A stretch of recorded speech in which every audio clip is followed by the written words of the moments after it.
Pre-boarding started. No, I think we're good. Well, do you guys have class? Yeah, we have class. It's our review class before. Oh, back, bro.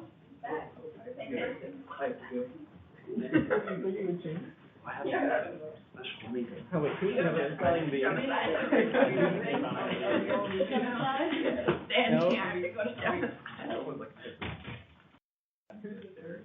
I'm just gonna leave this here. Okay. Oh, this is Can we go to Narragon? Wait, John, you have that money. Why did they do? Narragon's week up. Why can't we go to? Oh, the reading? Yeah, don't we have that? What is it? It was just like, I just wanted to, did you do a thing about the Narragon. about, Wait, Adam, don't like leave your model. I didn't. No? No one did it. I did it on when it was online though. Maybe not, so. You know, no. Yeah. It's a little bit hectic here. No worries. It's the last week before break, so yeah. Yep. Everyone's all excited. It's like Got a that mix of end of everybody being. It's a mix of everybody being excited and all the teachers trying to cram everything in, and everybody's just ready for break. Yeah. Yeah.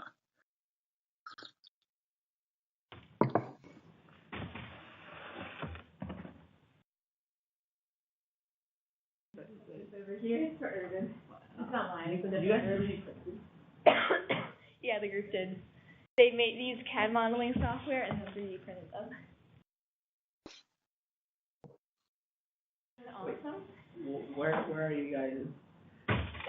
What's the location? It was the old Allegheny Health Center building on 7th Avenue.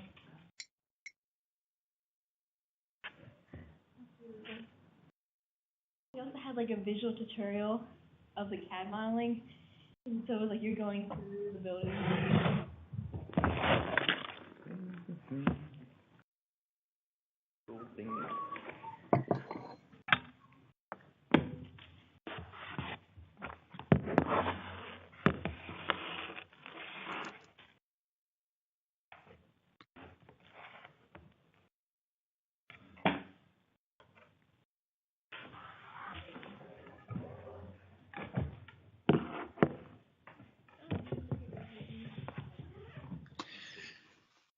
Okay, so let's see here. Hold on a second. I can squish that a little bit.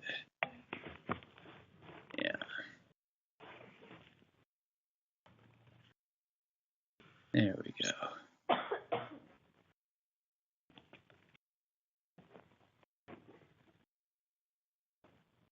All right, so I know that Zach's not going to be here today, so it's just us. Glad that you guys showed up. Not that you had to, but so let's see. There are a couple of ways we could do this. What I've done is I've got the same two reminder slides here about the third writing assignment and the final exam. I sent out the email last night letting you know that I've put the official statement of the third writing assignment on eCollege. You can view it if you click on the Week 14 tab, and there'll be a little thing little link underneath the Week 14 tab that says third writing assignment. You click on that, you can read it on eCollege, or if you want to download it, it's in doc sharing. And yeah, I won't go over the details of that again. The final exam, I've written it. I'll make it available shortly after we conclude today. There are three sections of it. There's the short answer section, there's the short essay section, and the longer essay section. In each case, I give you more options than you actually need to answer. So, and I say in each section on the exam, you need to answer this many from this section. Please only answer that many. Don't don't answer all of them hoping I'll just pick your best answers. It doesn't work that way. If you do that, I'll just read your first, whatever number I ask for. But look, you've got all week to work on this, so you can play around with trying to answer different parts of the exam and see which answer you think is strongest. It is okay to send me emails asking for clarification of questions, especially the final long essay. What I ask in each case is kind of long, and you might not be entirely clear on what I'm asking for.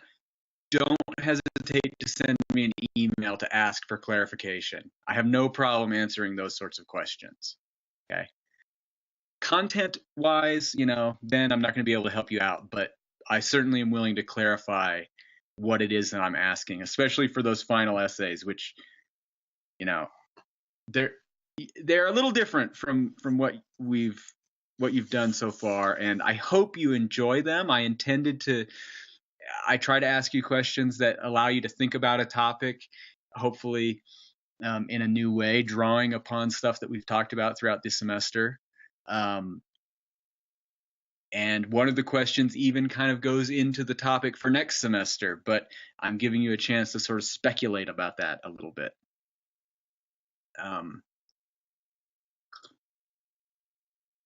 So as soon as I make it available, you can go ahead and download it and start working on it. One thing you might want to do is just look it over right away, just so you can kind of get your mind working on it in the background, as it were. I know you guys have other stuff to do this week, so it might be good to even, just be familiar with what I'm asking, so you can, in some sense, be working on it even while you're doing other things. Okay, so I think that's it for that stuff. So one thing we could do here, you guys could ask me questions about stuff that you're interested in if you want to. Otherwise, what I've done is I've just broken down the semester into the main areas that we've looked at, and I've tried to be pretty comprehensive in giving you just a list of the key concepts and the key arguments that we've looked at in each case. Not all of this is going to be on the exam, but this is just a comprehensive summary of what we've done this semester. So, right, the three main areas: logic and reasoning, that was the first few weeks, then the philosophy of religion, and the problem of free will. That might not look like a lot, but when you actually dig into it and look at all the different concepts and arguments we've looked at, we've actually done a lot this semester. So here's a kind of list of the key concepts from the logic and reasoning section. Of course, there is the concept of an argument. You should know what an argument is. You should know that the key components of an argument are premises, conclusion, and the relationship that I called evidential support that holds between the premises and conclusion. You should know what each of those things is. You should know about validity and invalidity. What does it mean to say that an argument is valid? What does it mean to say that an argument is invalid? Likewise, what does it mean to say that an argument is deductive or non-deductive? Right? Deductive and valid are synonyms. Invalid and non-deductive are also synonyms. So, and I'm going to make these slides available to you on eCollege just like I always do, so you don't have to feverishly be taking all these things down. If that helps you, then by all means do that, but I just want you to know that you will have access to this shortly. What is it for an argument to be sound, right? We talked about this concept of soundness. We talked about inductive arguments, and I actually distinguished a couple kinds of inductive. So should know in general what an inductive argument is. And there were a couple of different kinds of inductive argument. One of those was called abductive argument, or inference to the best explanation. You should be able to recall a little bit about what an inference to the best explanation is, and the role of the surprise principle in evaluating inference to the best explanation. In some sense, we didn't really get to that until we started talking about the argument from design in philosophy of religion. So if you have all the slides from the semester and you're sort of looking for where's the surprise principle, look in those slides where we're talking about William Paley's design argument. We gave a definition of a good argument. You should know what that is. We talked about fallacious arguments. What does it mean to say that an argument is fallacious? And I had that handout of a whole bunch of informal fallacies. You don't have to know them all, but you should be aware that there are these informal fallacies, and at least be able to consult that handout in order to know what some of these are, such as the straw man fallacy, ad hominem, and so forth. There was one particularly important fallacy that you should know how to define, and that is the fallacy of begging the question, or sometimes called circular reasoning.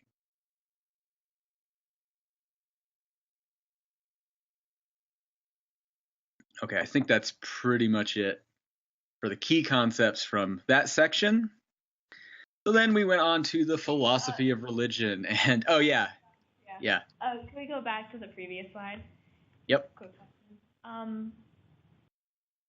For the will we be asked to, like, let's say, prove an argument valid using one of the ways that we've, like, the Paula test? No. Or the other ways that we learn? Look, some of the things that you'll be asked about on the exam, you will be asked whether you find certain arguments compelling or not. Okay, so you should be able to evaluate an argument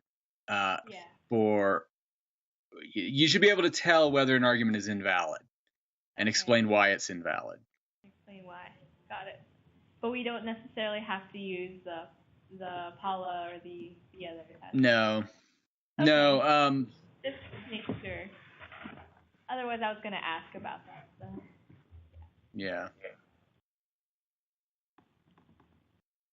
Yeah, it would be great if you could, but we didn't spend enough time on it to make that a reasonable request on my part, I think. Okay. Got it. Yeah, Sam? Can you just go over abduction real quick? Yeah, so let me start by trying to turn that over to you guys. Alexandra or Jacob, do you remember what abduction is? Inference to the best concludes to the best inference. Yeah. Inference to the best explanation. Do you remember roughly how that works?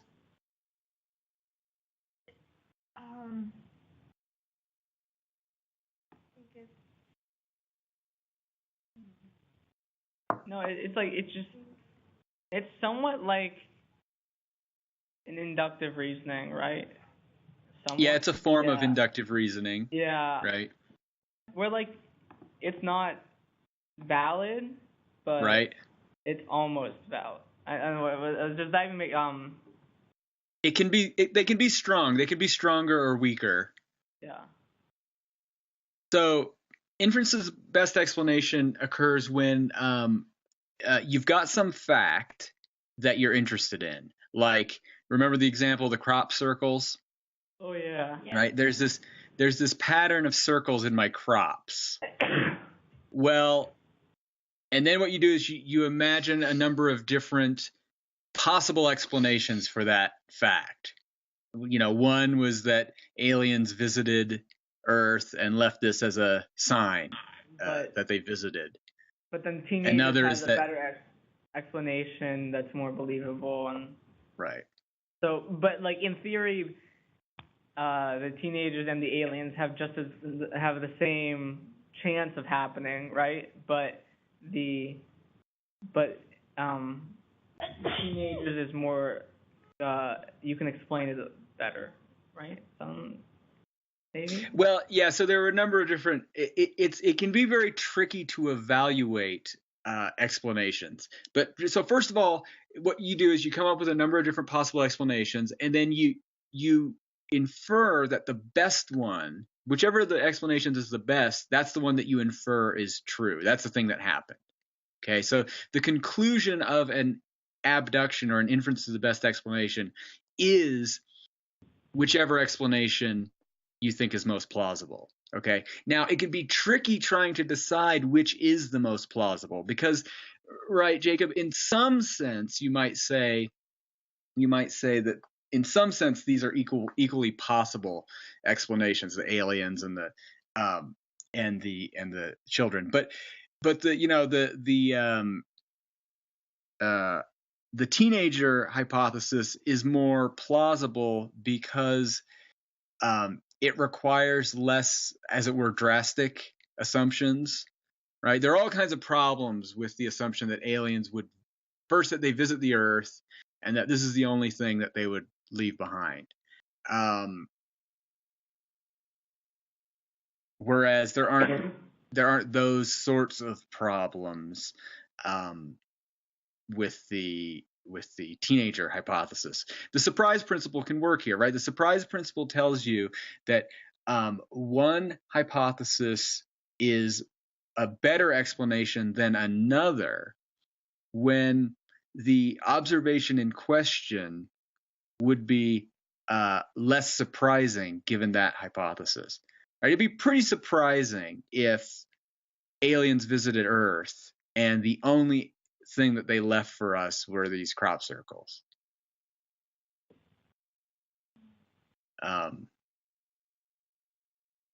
But good examples of abductions or inferences to the best explanation are provided by the design arguments. Right? We observe something in nature, right? Complex structured organisms that have organs that are well suited for carrying out a certain function. And then we have a number of different explanations for that. Random agglomeration of molecules versus intelligent design. And the surprise, so those are the two hypotheses.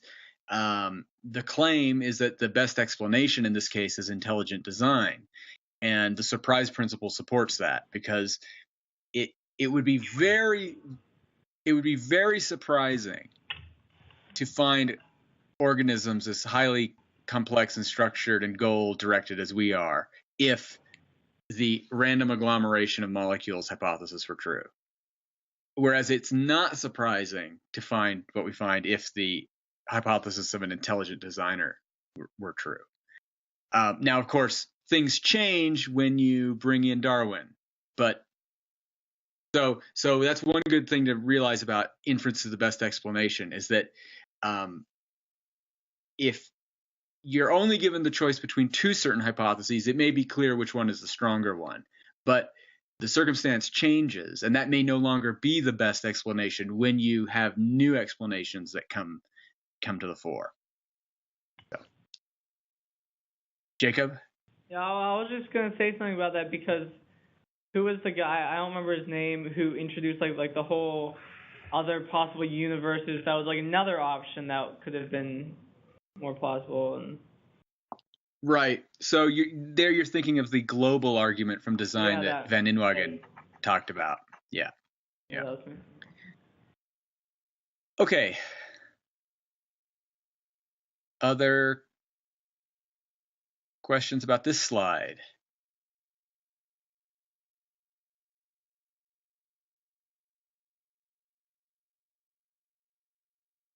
Yeah. Alexandra. I just had a question in general about the essays. So I noticed when I was doing my essays, I found a little difficult some things. So whenever you answer certain questions about a broader topic, let's say agree or disagree with determinism, and then trying to use some of the philosophers to support that. So I found that at times it was a little tricky because some of the philosophers weren't exactly addressing that question. They're addressing a related topic, and so I had trouble weaving it in exactly. And I didn't feel so I didn't know exactly how you would suggest doing it. For example, on the free arguments, philosophers and dialogues, a lot of the philosophers argued about whether you're morally responsible or not, but not whether they believe determinism was true or whether they believe that free will existed. they like that wasn't the purpose of it, and so then when asked how do you like tie that into it? I'm not entirely sure I get what your question is. So look, if your question is how do you take a stance on whether determinism is true, given that because you're right, the philosophers that we read don't argue about whether determinism is true or false. That isn't something that philosophers think is their domain, right? That's something that we just have to look at the science. And so that would be a point at which, you could just say something like, your understanding of modern science supports the view that determinism is true, right? So if you're going to take a position on whether determinism is true or false, then it's a good idea to say something about what leads you to believe that. It could just be a kind of general observation that you've made about the predictability of nature. It could have something to do with the success of predictive science and the fact that we are able to make true predictions about a lot of things that will happen. It could be something about our ability to do very impressive things like land a person on the moon. It would be hard to know how that would be possible if the world were not more or less deterministic. So you can draw upon things like that. But I actually think that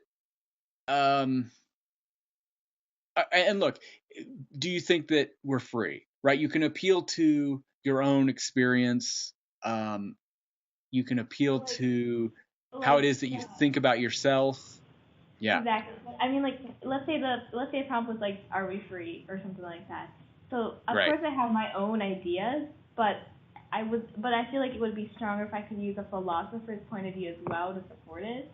But a lot of the philosophers that we looked at and that we analyzed talk about something that's related to free will, but not proving whether it exists or not. Like right, because like, how do you use them? Like, can you use them at all? Because that was, I think, a trouble, because their arguments are very convincing, and so how can you use them at all? Like, how would you do that? Well, look, I take it that most people sort of come to the table believing in freedom of the will, believing that we're free, right? Yeah. The philosophical question, the philosophical problem about freedom arises when we reflect and realize that there are certain challenges to our ordinary belief in our own freedom. And we'll see this time and time again throughout the course. We have a kind of ordinary belief about ourselves and the world, but upon reflection and thinking about other things that we might believe, we realize that it's not so clear whether we're justified in holding this belief. So I generally actually don't ask questions like, are you free? Yes or no, explain why or why not. But if I did, what you would do is say something like, well, my ordinary experience suggests that, yes, I'm free, and here's why. When I go to the store, it seems pretty obvious that I could choose different things to eat, and that's what freedom of the will is, right? The ability to choose from among multiple open options. However, there's this problem with this view, namely that if determinism is true, some philosophers have argued that if determinism is true, then we're not free, and that this view I have is some kind of illusion, right? That's where you bring in the philosophy, the argument for incompatibilism, and then the response to that argument from the compatibilists. That's where you do the philosophical work. It's about trying to assess whether we can be free if certain other things are true. And look, what you could do is say, look, I'm convinced that,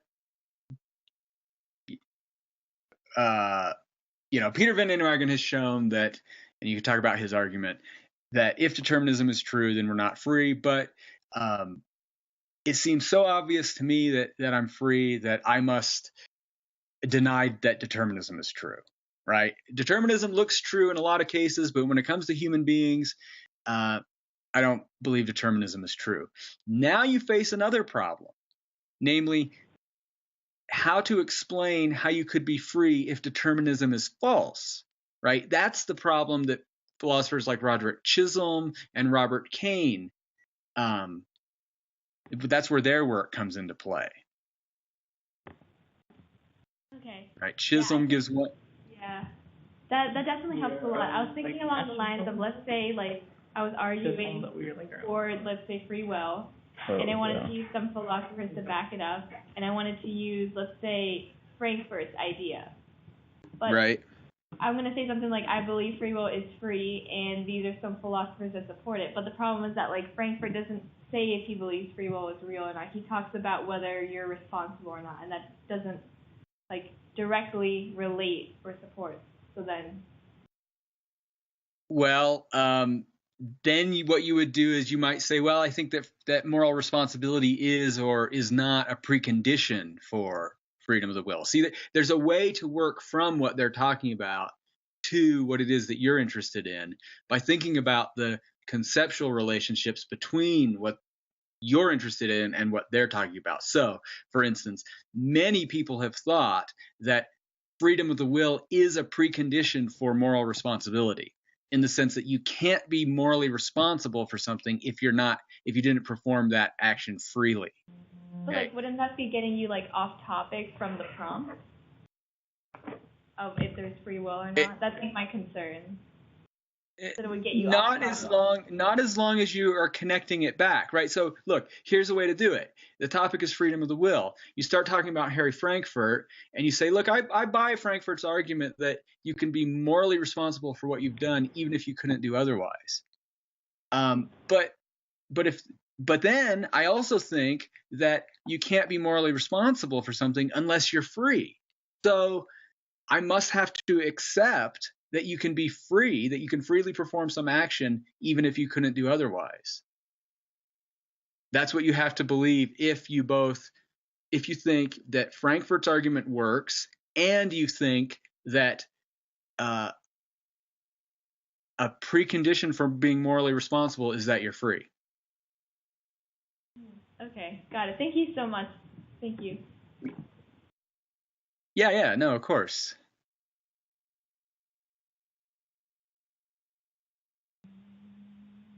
All right. Well, in a way, that's good. If you guys have other questions of that sort, that you should.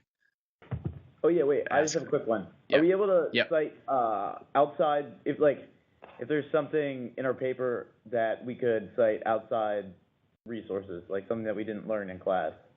Is that fine, or us to stay away from doing that? That's fine. Yeah, I prefer that you not do that. All right, cool. One just kind of practical reason that I prefer you not do that is that it's harder for me to check on the accuracy of what you're saying about what you're drawing on. I should be able to check anything that you refer to. Also, I do think that I've given you pretty good resources for the topics that we're thinking about, and so. Yeah, I was just saying, like, if a question was just specific to like a resource that we knew of, but yeah, that's fine. Yeah, I mean, I'm hesitant to say no, you can't do that, because there are certain circumstances in which it seems that would be appropriate. But for the specifically philosophical issues, yeah. Cool. So I guess what I'd ask is, if you're gonna do it, don't do it too much. Okay. Yeah. Okay. Okay, boys. Philosophy of religion there are a lot of concepts that we talked about in connection with philosophy of religion. Some of them we only touched upon kind of briefly. Of course, God, the concept of God is a central one, and it was God understood in the Judeo-Christian tradition. So you should know what that, how the Judeo-Christian tradition conceives of God. Theism and atheism, as well as agnosticism to a somewhat lesser extent, are in the background of a lot of our discussions. you should know what the difference between an ontological argument and a cosmological argument is. Okay, so you should be able to say something about what is an ontological argument, what is a cosmological argument. Kind of connected with that distinction are the next two bullet points. So the distinction between necessary beings or necessary truths and contingent beings or contingent truths. The distinction between a priori claims and a posteriori claims.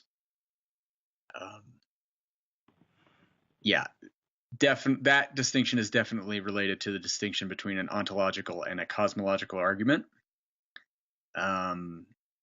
There's also sort of related here the idea of whether a thought or belief is based on reason as opposed to experience. And then we did talk about this kind of question about whether existence is a property or a perfection. You would only be asked to draw upon these concepts or explain these concepts in connection with a certain argument, and we'll get to that in a minute. We talked a little bit about the relationship between possibility and conceivability. There were all kinds of fallacies that we talked about. A couple of them were the birthday fallacy and the fallacy of composition. Does anyone remember the birthday fallacy? Everyone has a birthday, but it's not on the same day. Right. Yeah. Right. You can't, from the fact that everyone has a birthday, it does not follow that there is a day that is everyone's birthday. Yeah. More generally, from the fact that every instance of a class has some property, it does not follow that the class actually, that's more like the fallacy of composition, right? The fallacy of composition is the fallacy that because every part of a thing has some property, the whole also has that property.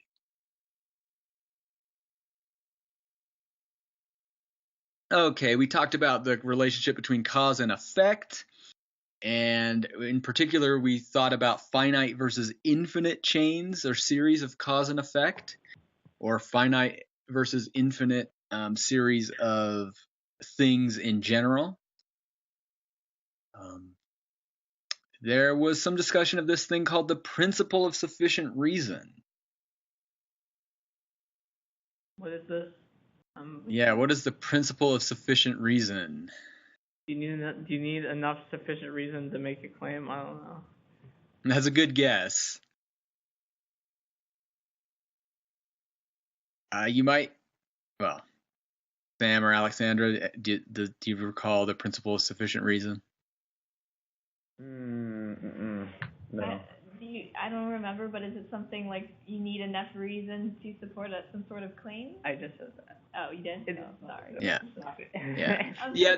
That's a good guess. That's a good guess, and that actually might be true.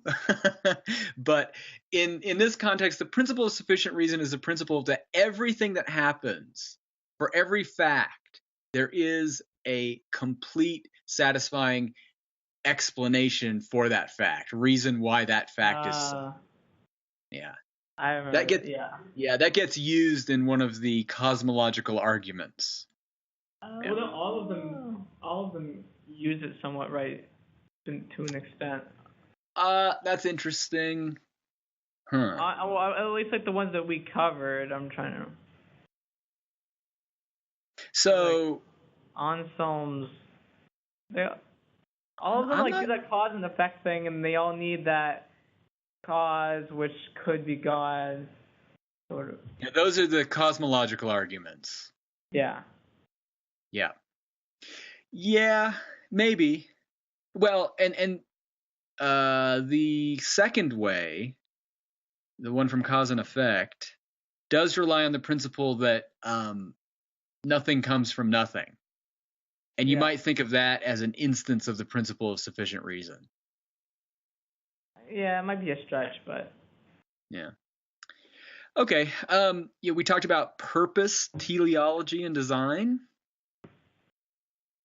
Teleology is simply the idea that things have an end, that things have a purpose, something that they're striving to accomplish, a goal. And things with goals are the sorts of things that have purposes, and many have thought that nothing can really have a purpose or a goal unless it was designed. So that's the relationship among those ideas. We talked a little bit about prudential versus evidential reasons for belief, right? Evidential reasons for belief is the sort of thing given by an argument. Arguments provide evidence for believing something, but we talked about circumstances in which it can be prudent to believe something even if you don't have good evidence for it. And finally, there's the idea of a theodicy. You should at least know what a theodicy is. I don't remember what a theodicy is. I'm sorry. That's you remember okay. what theodicy is? Nope. None of us remember what a theodicy is. Do you remember the problem of evil? Oh, yeah, I missed that class. I missed the class. Oh, wait. Can I try it? Yep. Okay. So if God is omni, whatever, all of the omnis, and yep. and if he's all powerful and all good, why is there evil? And because there's evil, he is either not all good or not all powerful, and so he's not all powerful. Yeah. Or else the God as traditionally conceived of in the Judeo-Christian tradition does not exist. Right? The problem of evil is that was good, Jacob. The problem of evil is an argument for atheism. A theodicy is an attempt to explain how there can be a certain feature of the world if there is this all-perfect God. So a theodicy is an attempt to reconcile the existence of evil with the existence of an all-perfect God. Yeah, Sam. Oh, this is less about the test, but more just I have a qualm, or is it a qualm, the disagreement with that. Okay. Isn't I know there's that saying without God everything is permittable. Like if there is no God, then all is permittable. I think it's like a Dostoevsky thing. There are people who say that, yeah. Yeah, but I feel like, and that's sort of what the atheists believe, that evil, if there is an all-knowing God who's all great, why would he make evil? But I feel like the only way that evil would be permitted to exist was if there was a God. Because I feel like evil requires is such a finite property of existence, I feel like evil is so much more compatible with the Judeo-Christian faith than it is with atheism. Oh, I think I see what you're getting at. Your claim is that unless there's a God, there can't be such a thing as good or evil. Yeah. I kind of see that. I see that. Now, the question though is whether this counts as a theodicy. It could. Although traditionally the most famous theodicies are those that appeal to the existence of free will, and the fact that in order to make the claim is that in order to make the greatest possible world, God had to give us free will. But in giving us free will, God opens up the opportunity for choosing evil, right? Choosing to perform wrongdoings. And so the reason that evil is compatible with the existence of God is that God gave us free will. So that's an example of a theodicy. Okay.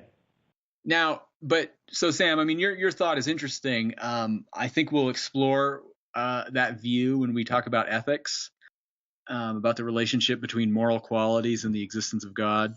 But yeah, I'm just trying to think. I suppose that could be a theodicy, insofar as a theodicy is something that tries to reconcile the existence of some property apparently problematic for those who think God exists with the existence of a certain kind of God. So, yeah. Cool. So lots of concepts there. Most of them I wouldn't expect you to just be able to give a definition of. Rather, I would want you to be able to make use of these concepts in discussing the central arguments from the philosophy of religion. And once again, quite a few here. So, of course, you've got Anselm's ontological argument. I wouldn't expect you to reconstruct the whole ontological argument off the top of your head, although you should be able to go back and you might have a general idea about what it is. You should be able to go back to the notes and reconstruct it. Of course, you should know the main replies to the ontological argument, and those were due to Gaunilo and Kant. Like the You guys, cosmic machine. Oh, sorry. the ontological argument, Gaunilo's reply, do you guys remember what that involved? What object? Is that the rock? The island. The No, rock no, and The rock. The rock and the no. No. Wait. Wait, is that the island? No, it's the island. The island is the reply to the ontological. Isn't that the Right. Isn't No, Galileo the island? The perfect island. Gaunilo's Because island. That's right. It must Yeah. exist Island. because it would be yeah, better yeah. in existence than not. So therefore, it exists somewhere, which is yeah. Yeah. Right. And then Kant's response to the ontological argument is the one that talks about existence and whether existence is a perfection or not. Kant thought that existence was not a perfection, was not a property, and hence it was wrong for Anselm to treat it like it was a property. Okay. Then, of course, we had the cosmological arguments due to Aquinas. He gave 5 ways. You don't need to know all 5. You should probably know the second and the third way. The second way is the one from cause and effect. The third way is the one from contingent and necessary beings. Yeah, Jacob. Isn't it either like the fourth or the fifth an argument from design, something like? Yes. Yeah, the fifth way is the argument from design. Yep. Okay. So in a way, you should know the fifth one. But I guess I'm less concerned that you know Aquinas's version of the fifth way. Really, if you're going to talk about the argument from design, you should focus on William Paley's version. But that's what you were thinking of, Sam, with the rock and the watch. Yeah. I was back. I was thinking more chronologically where I thought we were, not. Yeah. So cosmological arguments, the second and third way, you should know some replies to those arguments. You should be able to say what a problem with the argument is. Yeah, Alexandra? So like using using the previous stuff for these arguments, would it be along the lines of like I disagree with like Aquinas because he used prudential reasoning? I mean, I don't think that's right at all, but like let's say like is that how you would like okay. Yeah, and look, you would say one objection to Aquinas' second way is that the argument is invalid, and then you'd say what it means to be invalid. Anyone remember what it means for an argument to be invalid? If there could be another conclusion drawn, right? From its premises. From the premises. If it was invalid, you could arrive at a different conclusion, right? Maybe that's not the best way to say what it is for an argument to be invalid. Okay. Oh, wait, no, you probably just. Valid is like there's only one conclusion that you can arrive from the given premises, right? If the premises are true, then the conclusion is true. There could actually be other things that were true. That's why that's not the best way to say what a valid argument is, because so look, here's a simple example.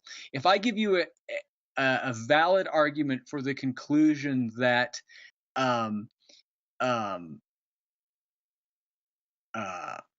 pigs are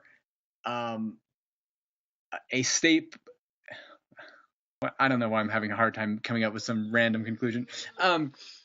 If I give you a valid argument for the conclusion that the lamp is on and I am drinking coffee, that's also thereby a valid argument for the conclusion that I am drinking coffee, because I am drinking coffee also follows immediately from I am drinking coffee and the light is on.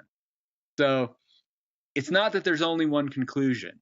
It's that if the premises are true, then the conclusion's got to be true. Has to be true. That's it. Right. Whereas with an invalid argument, what? The conclusion can be false even if all of the premises are true. Boom. There you go. There you go. Right. So if you could have an objection to one of Aquinas's arguments, you say, well, the argument's invalid. Even if the premises are true, the conclusion need not be true. And here's an example that shows that. Right? Look, here's a situation in which all the premises are true, and yet the conclusion is not true. That would be how you argue that. That would be how you argue that that it's invalid, or that would be how you show it's invalid.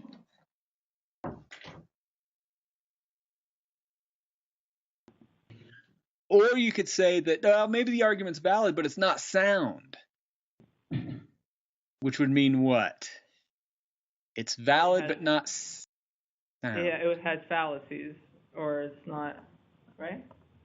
Something about the premises, one or more of the premises. Either they're controversial or they're not. Yeah, they're not. They're not accepted, or they're not. Yeah. Basically. Yeah. You're on the right track. The clearest thing to say is that one or more of the premises is false. That's the definition, right? A sound argument is a valid argument with all true premises. So if it's not sound, if it's valid but not sound, then it's one of the premises. At least one of the premises is false.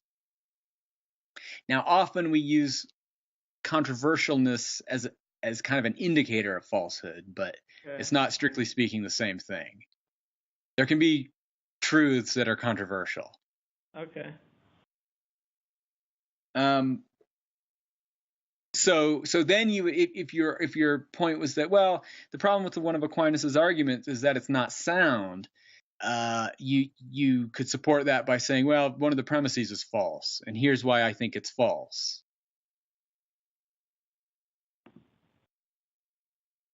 Okay.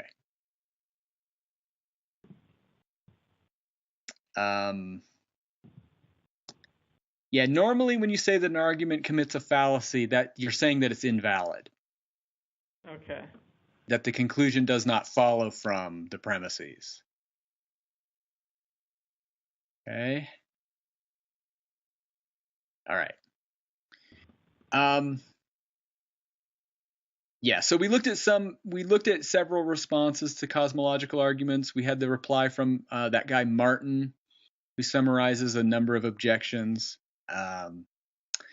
The argument from design, or the teleological argument, we distinguish local from global arguments. The local one was about the watch and the rock. That was William Paley's argument. The global one was the one about the cosmoi producing machine, right? And the way that the universe appears to be finely tuned for the existence of life. Well, that was also with like all the clocks in the town, and the people with the bad clocks die off. And yeah, exactly. In fact, that was part of Van Inwagen's reply to the global argument. Okay, so you should be able to see that both of the kinds of design arguments are abductive. We talked about that a little bit already. They're not supposed to be valid. They're supposed to be strongly abductive. There are a number of different hypotheses that could explain the appearance of design, and we infer that a certain one is the most plausible. When it's an argument for the existence of God, that most plausible one is typically the claim that a designer exists. Okay, so you should know about the importance of Darwin's work for replying to the local design argument.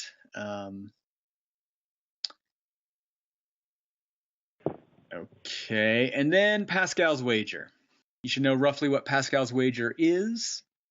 And this is where prudential versus evidential reasons come into play, right? Pascal was arguing that, look, even if the evidence is against belief in God, I'm going to give you a kind of reason to believe in God, namely that it's in your best interest, I guess, is one way to put it. It's in your best interest to believe that God exists. Okay. You should be aware of some replies or some problems with Pascal's wager. And finally, we talked about the problem of evil and the free will theodicy. Okay, and we talked about that just a minute ago. All right. Anything else about the philosophy of religion?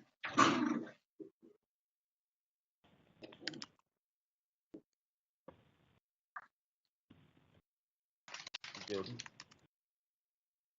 Okay. What? Oh. Then we move. Oh, yes. No, I was just saying, like, what? No, it was just right as he left. Yeah, some different screen came up, and it was like you also, and then like the scan for like you're sharing your screen, and Yeah. No, it's just, I was just checking something. okay. Yeah, we're good. Okay, cool. All right. So, problem of free will. This is probably the one that's freshest in your minds. So the list of concepts here should be fairly familiar. Again, I've tried to be pretty exhaustive here. Of course, you should know what incompatibilism, compatibilism, and determinism mean. You should be able to define hard determinism and libertarianism as varieties of incompatibilism. You should be able to say what soft determinism is as a variety of compatibilism. For defining determinism, I strongly encourage using Van Inwagen's definition. You should know what indeterminism is. It's the denial of determinism. That's all you really need to know. Thoughts about what free will is, and in particular the relationship between saying that an act is performed freely and the idea that you could have done otherwise. That was an important idea that sort of was behind a lot of our discussions. Closely related to this, the principle of alternate possibilities. I should know what that is. And the conditional analysis of could have done otherwise. So G.E. Moore is who you would look at for that. An attempt to say what it means what does it mean when you say that you could have done otherwise? Advocates of the conditional analysis have a view about that. This is somewhat less important, but it's good if you know about the strong versus the weak readings of the claim that you can break a law. So that was in David Lewis's paper. All kinds of interesting things going on in the background today. From Chisholm's paper, Roderick Chisholm's paper, you should know about his theory of the self and the distinction he draws between agent causation and event causation. Gods or whatever. So he was the one who was saying like we cause our own things, we're our own. What was the word you used? Uncaused cause. We're prime mover. Yeah, we're the prime movers. Yep. Now, he introduces all that in response to this thing called the libertarian's dilemma. And I presented this little argument called the paradox of free will. Chisholm's view is a response to this dilemma that the libertarian faces in trying to give an account of indeterministic free action. Right? Libertarians are incompatibilists, so they think that if you're free, determinism is false. But then you face this problem that if determinism is false, how do you ever perform a free action? There's a kind of puzzle there. And Chisholm's theory is an attempt to respond to that puzzle.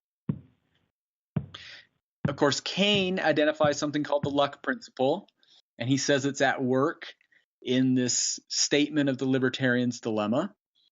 And he has an objection to the luck principle. So you should know what the luck principle is and what Robert Kane says about it.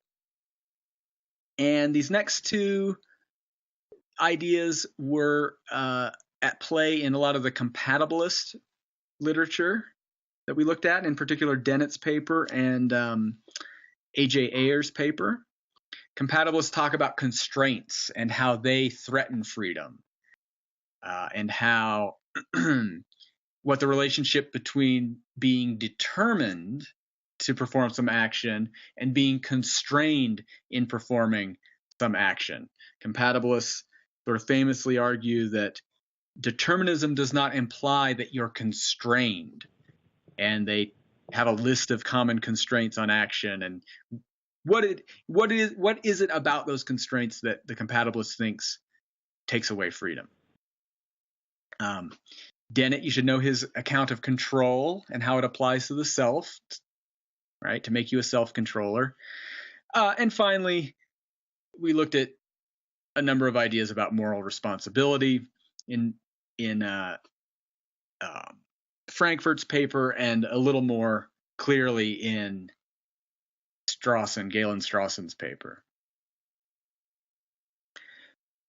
Yes, Alexandra. What week was the libertarian slides on? Like, what week were the libertarian slides on? What week were they? Yeah, I just for some reason as I'm looking through. Yeah, let me see here. Libertarians were, it looks like week 9. 9, okay. 9 and into 10. 9 and 10, okay. Yeah. Jacob. Okay, this might be totally this question might make no sense, but what's the difference or relationship between Keynes' self-forming actions and Chisholm's prime mover? How do those are they similar at all? Because I kind of understand somewhat. No, that's a good question. So Kane and Chisholm are both libertarians, right? So they're trying to give an account of indeterministic free action. But there's a big difference between them. Namely, whereas Chisholm makes reference to this agent causation and says that the agent is the uncaused cause of a free action, Kane wants to avoid all talk of agent causation. He wants to give an account of free action that is cast purely in terms of events and causal relations among events. No special agents, no special kinds of agent causation. So a self-forming action is, according to Kane, a circumstance in which, because you're struggling with a decision, your brain gets into this highly balanced state where it becomes susceptible to indeterminism, right? So think about, I tried to use the example of balancing a chair, and how when you get that chair very close to perfectly balanced, tiny influences in the environment can push it one way rather than the other. That's like the state that your brain gets into when you're struggling with a decision. And so this is a case where Kane is suggesting it really could go one way or another. Which decision you end up settling on is not determined. Okay. And you, by settling on one or the other, you are forming yourself. You are becoming the sort of person that you want to be. Now, maybe you can only see that in hindsight, but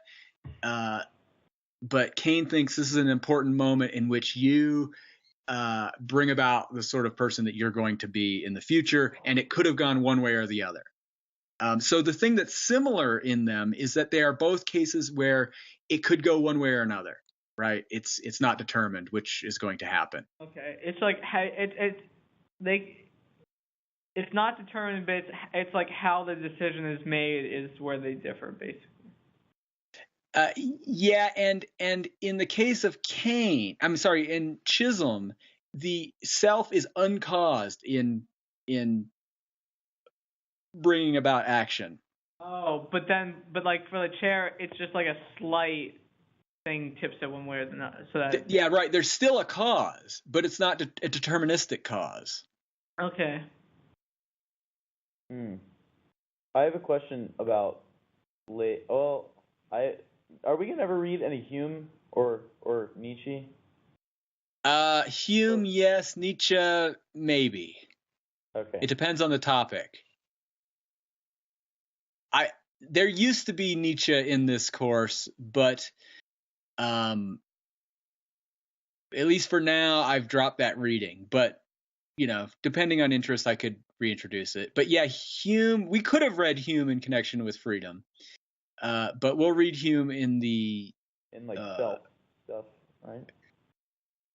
Oh yeah, he has an interesting view about the self. Yeah.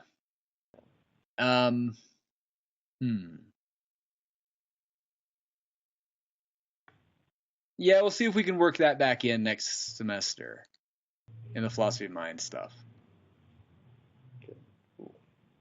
Okay, well, my final slide were the central arguments in the problem of free will. Now, I've kind of mentioned these anyway already in talking about the previous slide, but right, you've got Peter van Inwagen's argument. Duh, that's an obvious one. You got David Lewis's reply to that argument.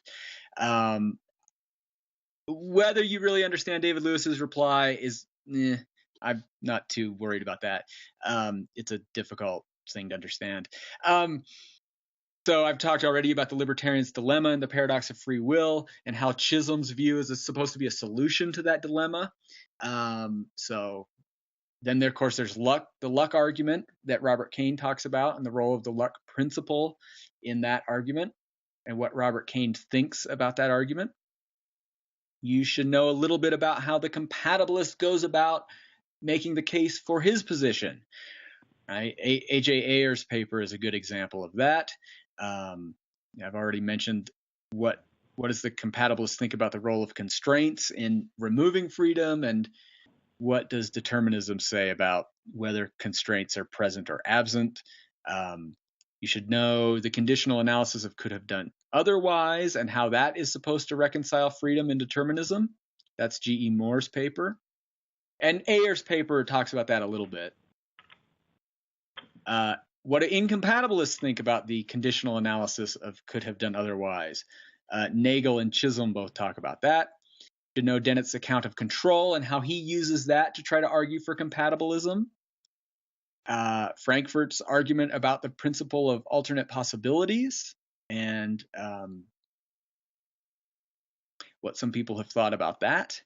And finally, Strawson's argument for the impossibility of moral responsibility. Those are the key arguments that we looked at in connection with the problem of free will.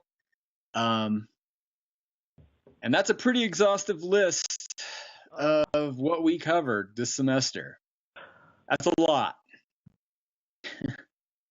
You're not going to have to know all of this for the final, but anyway, that's a list of things that were you to have complete knowledge of everything that we did this semester, you would be able to comment on all of these things. Okay? Cool. All right, guys. Well, good luck on your final. Yeah. Oh, sorry, really quickly. Is our revisions worth the same amount as like a third trimester essay? I'm sorry. What did you say? Oh, sorry. Our revisions like the same percentage Oh. as a third trimester essay? Third trimester. I'm in a first. As a third. Gotcha. I know what you're asking. So what the revision is going to replace the grade would replace your lowest grade. I have to redo the weighting for the essays. It's not a third paper that has its own weight anymore. I'm going to have to redo the weightings of the papers in the final. Right? And when is our class? It is optional, yes. I'm sorry, Sam, what was that? Class for winter break? Yeah, wait, when is our next class? Like, when does class go back into session? January 5th. Oh, okay. Okay, Oh, great. wow. Yeah. That's soon. Wait, is that Yeah, I January? know. Yeah, that's during our break. No. Wait, 2 weeks off. Wait. Are you sure? Oh, wait, never mind. I thought it was way later in the month than it was. Oh, yeah, never mind. Wait, let me just check. Yeah. Yeah, the 5th, we're back in school. Yeah, all right. Cool. Great. Wait, and then one more question. When will our essays be available to, like, look at to see if we want to revise them? Yours will be available later today. Okay, great. All right. See you later. Okay, guys. Yep. Good Bye. luck with everything. Take care. Thank Have a you. good break once you're done. Are you? Yes? Are your office hours still working in case we wanted to talk about like the test or the? No. And not the No, test, but the essays, revisions. No, I don't have office hours, but send me an email and we can figure out something, okay? Gotcha. All right. Okay. Sorry. See you later. Next year. Take See care, you you next year. guys. See you next year. Bye. Bye-bye.